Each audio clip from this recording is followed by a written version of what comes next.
जय हिंद, वंदे मातरम। साथियों, कैसे हैं आप? आशा करता हूं कि आप सब स्वस्थ होंगे, मस्त होंगे। साथियों, आज मैं बात करने वाला हूं हिंदी व्याकरण के अंतर्गत पद के चौथे भेद यानी कि क्रिया के बारे में। तो पद के कितने भेद होते हैं? 5 भेद होते हैं। कौन कौन से? आपका संज्ञा हो गया, दूसरा सर्वनाम हो गया, तीसरा विशेषण हो गया, चौथा क्रिया हो गया और पांचवा हो गया आपका अव्यय। तो संज्ञा हम पढ़ चुके हैं, सर्वनाम पढ़ चुके हैं, विशेषण पढ़ चुके हैं। अगर आप लोगों ने ये वीडियो नहीं देखी है तो आप प्लेलिस्ट में जा कर के ये वीडियो देख सकते हैं, पढ़ सकते हैं। आज मैं बात करने वाला हूँ पद के चौथे भेद यानी कि क्रिया के बारे में। तो क्रिया कहते किसे हैं? क्रिया का शाब्दिक अर्थ क्या होता है? क्रिया के कौन कौन से भेद हैं? अकर्मक क्रिया किसे कहते हैं? सकर्मक क्रिया क्या होती है? संयुक्त क्रिया किसे कहते हैं? नामधातु क्रिया क्या होती है? प्रेरणार्थक क्रिया किसे कहते हैं? पूर्वकालिक क्रिया क्या होती है? सहायक क्रिया किसे कहते हैं? तात्कालिक क्रिया से क्या अभिप्राय है? तो जानेंगे हम क्रिया के भेद। सर्वप्रथम बात करते हैं हम क्रिया के शाब्दिक अर्थ और उसकी परिभाषा की। तो जो क्रिया शब्द है ये क्या है? हमारे पास एक शब्द है और इस शब्द का अर्थ क्या है? काम, या फिर हम उसको कार्य कह सकते हैं। तो क्रिया का जो शाब्दिक अर्थ हुआ ये क्या कहलाया? आपका काम या फिर कार्य। परिभाषा देख लेते हैं। ऐसे शब्द किसकी बात कर रहा है? शब्द की बात जो हमें किसी काम के करने या होने का बोध कराते हैं, वे शब्द क्रिया कहलाते हैं। अर्थात जिन शब्दों से किसी कार्य का करना या होना व्यक्त हो उन्हें क्रिया कहते हैं। जैसे रोया, खा रहा, जाएगा, पढ़ेगा, लिखेगा, दौड़ेगा, भागेगा आदि। उदाहरण स्वरूप अगर एक वाक्य हमारे पास है यहाँ पे, मैंने खाना खाया, देखा जाए तो इसमें क्रिया क्या है? कौन सी क्रिया हो रही है? खाने की क्रिया हो रही है। कौन सी क्रिया हो रही है? मैंने खाना खाया में क्या काम हो रहा है? खाने का काम हो रहा है। तो खाने क्या है? खाने की यहाँ पे क्या हो रही है? क्रिया हो रही है। ठीक है। और ये क्या है? हाँ, एक हमारे पास शब्द भी है। क्या है? शब्द भी है। इसका नाम मोहन है। एक और वाक्य है मैं। अब आप लोग कह रहे होंगे कि इसमें तो कोई क्रिया है ही नहीं यहाँ पे। ठीक है, तो यहाँ पे भी क्रिया है। इस वाक्य में क्रिया है लेकिन किस में है में। ठीक है। और है क्या है? एक शब्द भी है। ठीक है, शब्द है। आपको वहाँ जाना था। ठीक है, ये हमारे पास एक और वाक्य है, उदाहरण है। मैं दो क्रिया शब्द है। दो क्रिया शब्द कौन कौन से हैं? एक है जाना और दूसरा है था। तो ये तो हुई बात क्रिया की परिभाषा और उसके शाब्दिक अर्थ की। तो क्रिया की परिभाषा क्या हुई? ऐसे शब्द जो हमें किसी कार्य का करना या होना जो है व्यक्त हो उन्हें हम क्रिया कहते हैं। या फिर ऐसे शब्द जो हमें किसी काम के करने या होने का बोध कराते हैं, ये शब्द क्रिया कहलाते हैं। और क्रिया का शाब्दिक अर्थ क्या हुआ? कार्य। ठीक है, या फिर काम कह सकते हैं। क्रिया के भी कई रूप होते हैं जो प्रत्यय और सहायक क्रियाओं द्वारा बदले जाते हैं। अब प्रत्यय किसे कहते हैं? प्रत्यय क्या होते हैं? जो धातु के कहाँ लगते हैं? अंत में लगते हैं, धातु के। ठीक है, धातु के कहाँ लगते हैं? अंत में। अब आप लोग कह रहे होंगे सर ये धातु क्या है?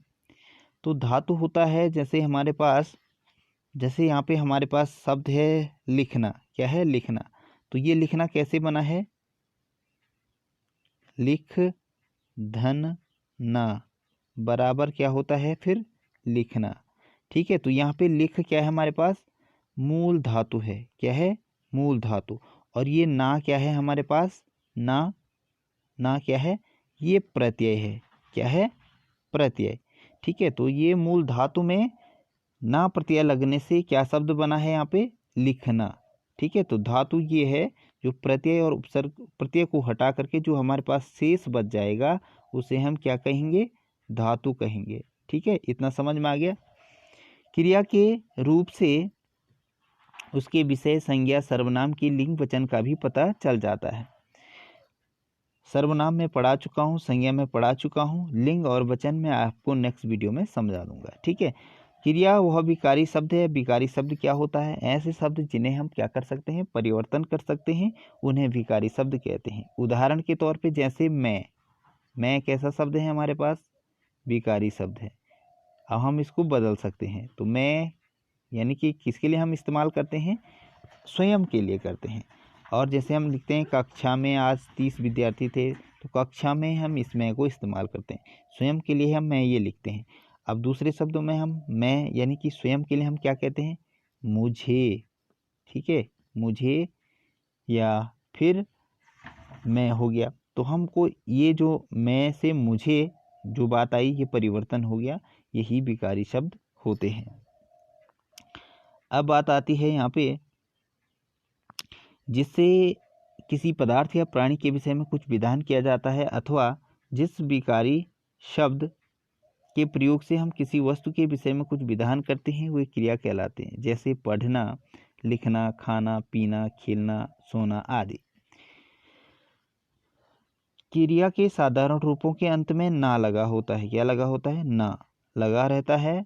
आना, जाना, पाना, खोना, खेलना, कूदना आदि। तो आप देख सकते हैं इन सारे शब्दों के अंत में क्या है? ना लगा हुआ है। तो ये क्रिया का क्या है? साधारण रूप। ठीक है। अगर हम इस ना हटा देंगे तो हमारे पास शेष क्या बच जाएगी? कि क्रिया की धातु बच जाएगी। ठीक है। तो साधारण रूपों का ना निकाल देने से बाकी बचे उसे हम क्रिया की धातु कहते हैं। जैसे आना, जाना, पाना, खोना, खेलना, कूदना क्रियाओं में अगर ना निकाल देंगे, क्या निकाल देंगे? ना हटा देंगे इसमें से, तो क्या बचेगा? आ, जा, पा, खो, खेल, कूद, ये क्या बचेगी हमारे पास? धातुएं बचेगी। तो धातु मैंने आपको बता दिया। शब्दकोश में क्रिया का जो रूप मिलता है उसे उसमें धातु के साथ ना जुड़ा रहता है। ना हटा देने से धातु शेष रह जाती है। अब देखते हैं इसके कुछ उदाहरण।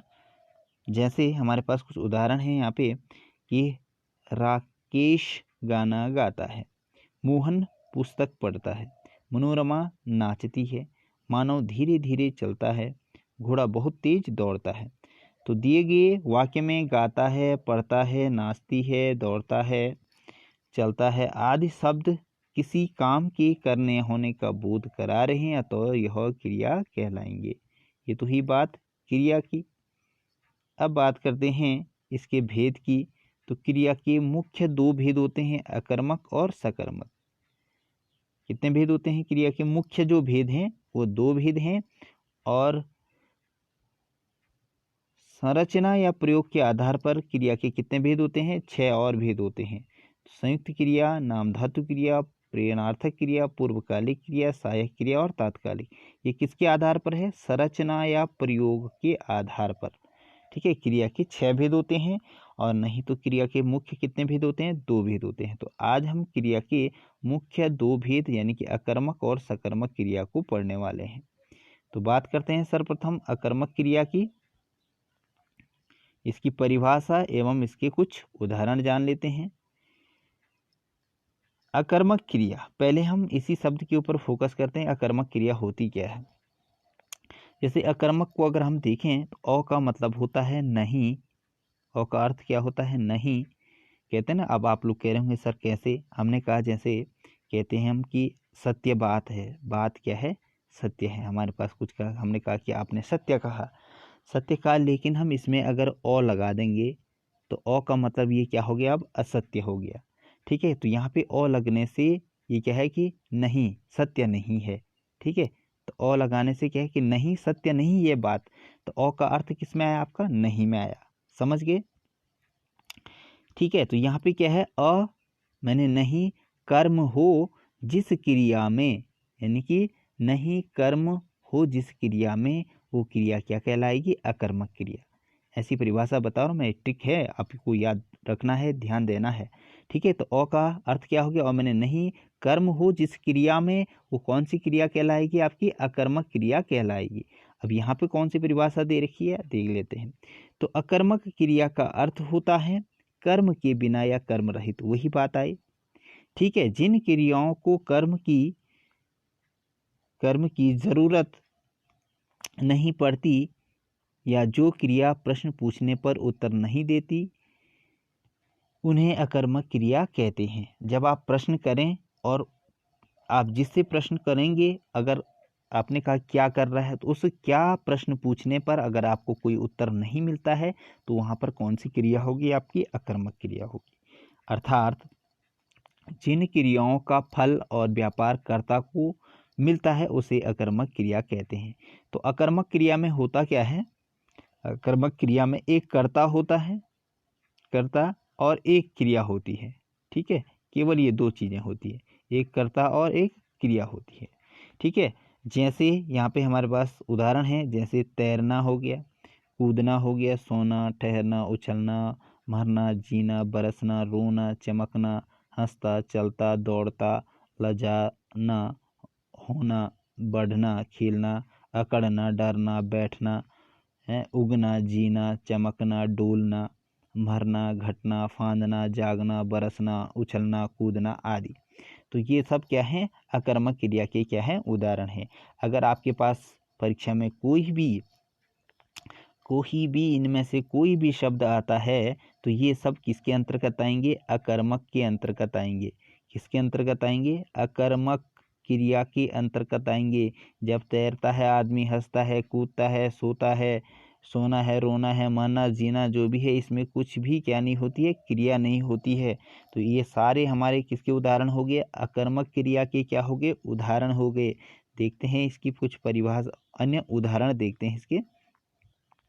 तो जैसे है, राजेश दौड़ता है, सांप रेंगता है, पूजा हंसती है, मेघनाथ चिल्लाता है, रावण लजाता है और राम बचाता है। तो मैंने क्या कहा था? इसमें अकर्मक क्रिया में क्या होता है? एक कर्ता और एक क्या होती है? क्रिया। ठीक है, तो यहाँ पे एक कर्ता है, कर्ता कौन है? राजेश, और क्रिया क्या हो रहा है? दौड़ता है। वैसे ही है, सांप रेंगता है, पूजा हंसती है, मेघनाथ चिल्लाता है। ये आगे जो शब्द हैं ये क्या है? कर्ता है और पीछे क्रिया है। तो इसमें अकर्मक में क्या है? एक कर्ता और एक क्या है? क्रिया है। तो ये आपको ध्यान रखना है। ऊपर जैसा कि दिए गए उदाहरणों में आप देख सकते हैं कि दौड़ता है, रेंगता है, हंसती है, चिल्लाता है, बचता है आदि। तो आदि वाक्यों में कर्म का अभाव है एवं क्रिया का फल कर्ता पर ही पड़ रहा है। जो क्रिया है, दौड़ता है कौन? राजेश। रेंगता है कौन? सांप। ठीक है, तो हंसती है कौन? पूजा। तो यहाँ पे क्या है? जो क्रिया है उसका जो फल पड़ रहा है, किस पे पड़ रहा है? कर्ता पर ही जो है पड़ रहा है। तो अतः यहाँ क्या होगा? अकर्मक। अब बात करते हैं हम सकर्मक क्रिया की।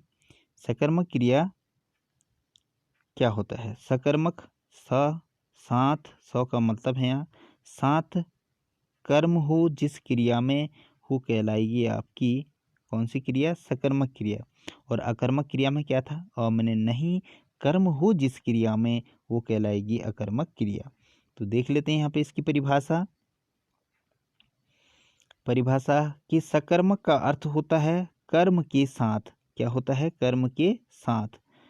से आपको क्या याद रखना है? साथ याद रखना है। ठीक है, या कर्म सहित हम इसको कह सकते हैं। जिस क्रिया का प्रभाव कर्ता पर न पड़कर कर्म पर पड़ता है उसे सकर्मक क्रिया कहते हैं। तो कर्ता, करने वाला, कर्ता ने कर्म को। ठीक है, तो यहाँ पे क्या होगा? एक कर्ता होगा, एक कर्म होगा और एक क्या होगी? क्रिया होगी। अर्थात जिन शब्दों की वजह से काम की आवश्यकता होती है उसे सकर्मक क्रिया कहते हैं।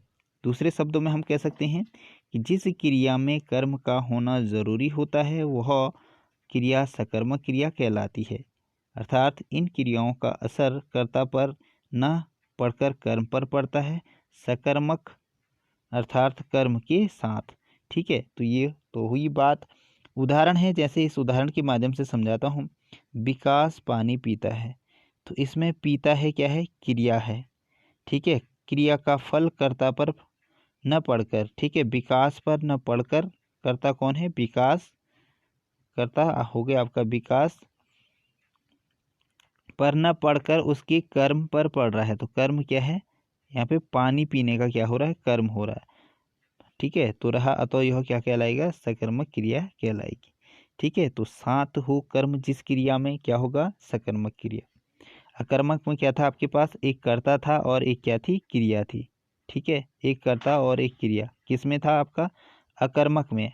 और सकर्मक में क्या है आपका, एक क्रिया है, एक कर्ता है और एक कर्म है। तो वहाँ पे जो कर्ता का जो क्रिया का फल पड़ रहा था अकर्मक में आपके पास, वो सीधा किस पर पड़ रहा था, कर्ता पर। लेकिन यहाँ पे क्या है, सकर्मक में क्रिया का प्रभाव कर्ता पर न पड़कर उसके किस पर पड़ रहा है, कर्म पर। तो यहाँ पे विकास पानी पीता है, विकास कौन सा कर्म कर रहा है, पानी पीने का। तो ये क्या कहलाया आपका, सकर्मक क्रिया। अब बात करते हैं इसके कुछ उदाहरण की। जैसे रमेश फल खाता है, सुदर्शन गाड़ी चलाता है, मैं बाइक चलाता हूँ, रमा सब्जी बनाती है, सुरेश सामान लाता है। जैसा कि आप ऊपर दिए गए उदाहरणों में देख सकते हैं कि क्रिया का फल कर्ता पर न पड़कर कर्म पर पड़ रहा है, अतः यह उदाहरण सकर्मक क्रिया के अंतर्गत आएंगे। अब यहाँ पर आप लोग एक चीज़ और ध्यान दे सकते हैं, सकर्मक में क्या होगा, जब भी आप प्रश्न पूछोगे, मैंने कहा कि रमेश क्या खाता है, तो आपने कहा कि सर वो फल खाता है। तो क्या प्रश्न करने पर जहाँ पे हमें उसका क्या मिले, उत्तर मिले, ठीक है, तो वो क्या होगा, किसके अंतर्गत आएगा, हमारा सकर्मक क्रिया के अंतर्गत आएगा। क्या प्रश्न करने पर, सुदर्शन क्या चलाता है, तो गाड़ी चलाता है। मैं क्या चलाता हूँ, बाइक। रमा क्या बनाती है, सब्जी बनाती है।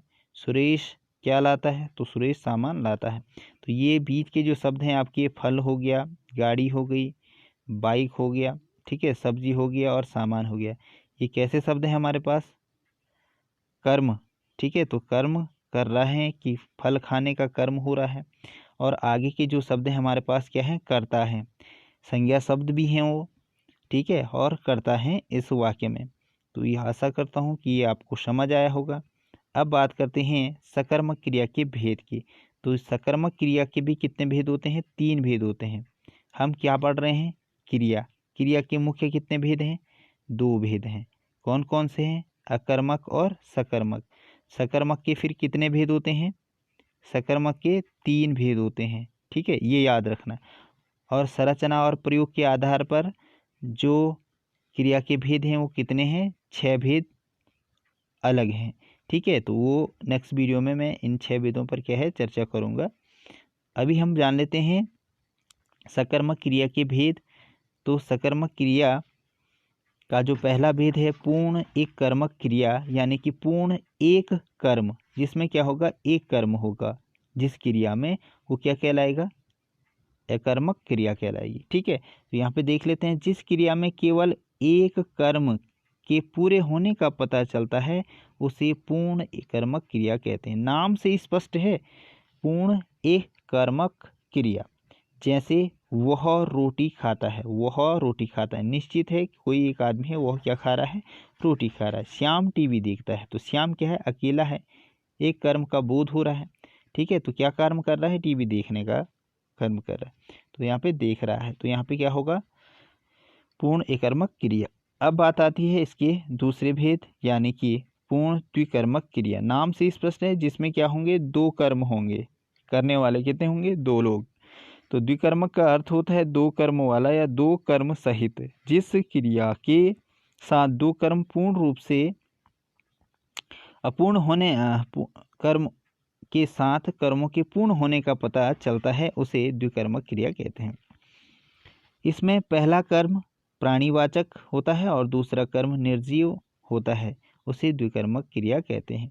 जैसे सोहन ने गुरुजी को प्रणाम किया, ठीक है, तो सोहन और गुरुजी यहाँ पे क्या हो गए, दो कर्म हो गए, ठीक है, दो कर्म यानी कि दो लोग हो गए, ठीक है यहाँ पे। तो ये क्या हो गया आपका, द्विकर्मक क्रिया के अंतर्गत आएगा।